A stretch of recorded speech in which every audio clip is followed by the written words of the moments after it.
Alright, HadesOmega here, so this is what I got going on today. So what I'm going to do is I'm going to change my connector here.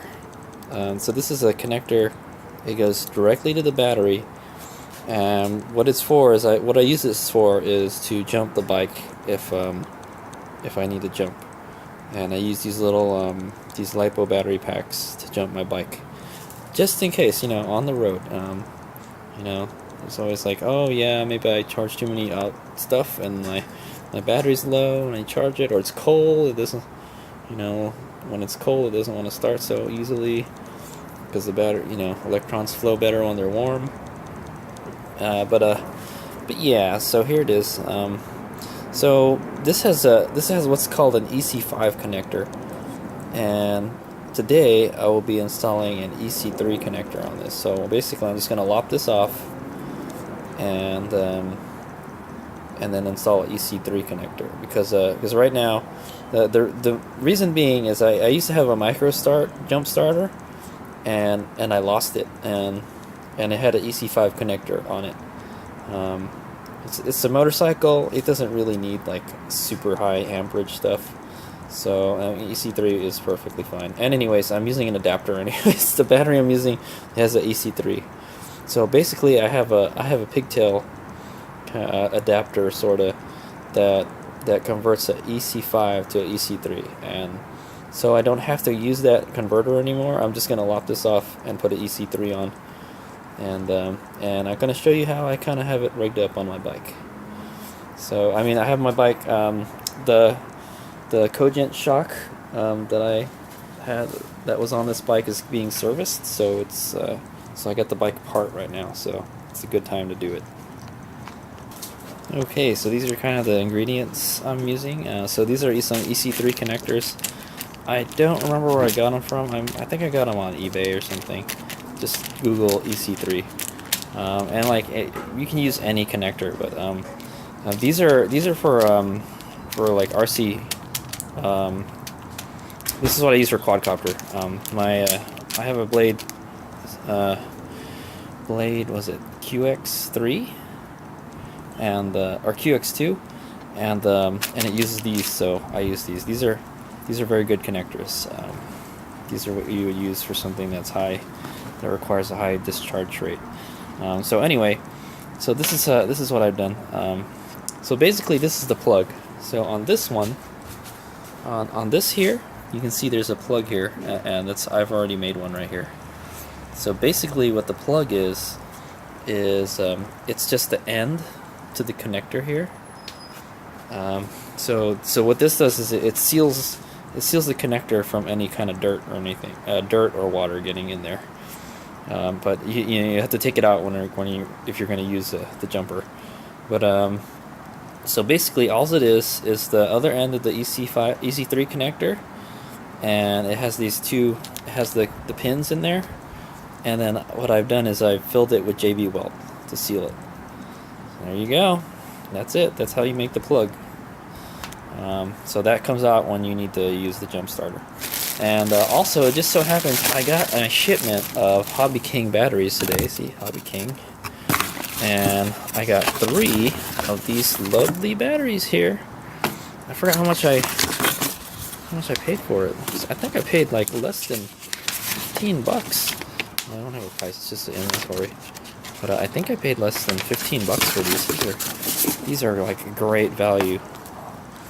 So the battery I use is it's a Turnigy 2.2.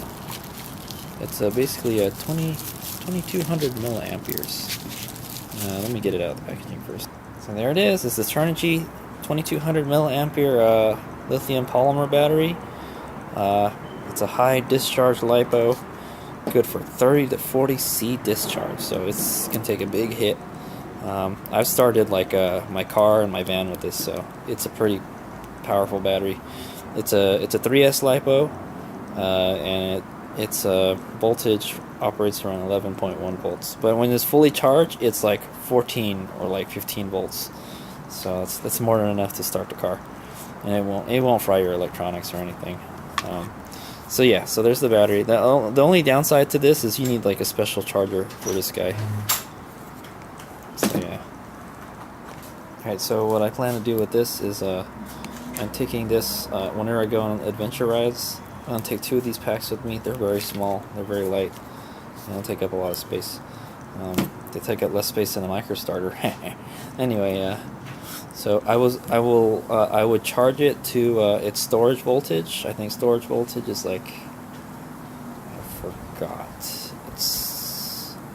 It's about like 12 volts, 12 point something volts. It's 80% of the charge is the storage voltage, and the thing is, the reason being is that these LiPo batteries don't like to be stored fully charged, or else they like explode or some shit. They don't explode, but like it lowers their life.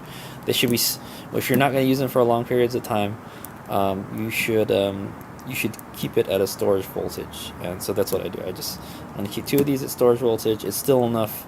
It's like 12 something volts. It's still enough to jumpstart the bike, I'm pretty sure. And that way I don't have to worry about it like decreasing battery life. And I'll have 2 of them. So like if one of them gets discharged enough, I grab the other one. You can also hook this up to like a USB, a 12 volt USB adapter, and you can charge your phone and all that stuff with it too. But the primary purpose for this is to jumpstart the bike, if you so need be. It's very light and easy to use. So alright, so this is the plug, the battery, and so you can see the difference between the EC3 and the EC5 connector. It's very small. So that's why I have no problem using this, but like, so I don't have to haul around the adapter. Plus another thing is, if you lose the adapter, you're kind of screwed. You're kind of screwed if you lose the adapter. So because you won't be able to jump it unless you have like alligator clips or something. So let's hop to it. So what I got is I got here today is my good old soldering iron and a little what is this? A vise, little vise, just to hold it. Also some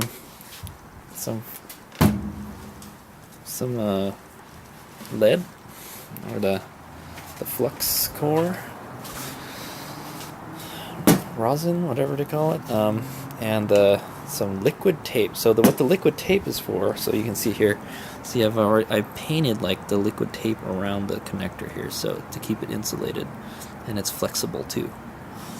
So, and then basically the construction of this is so that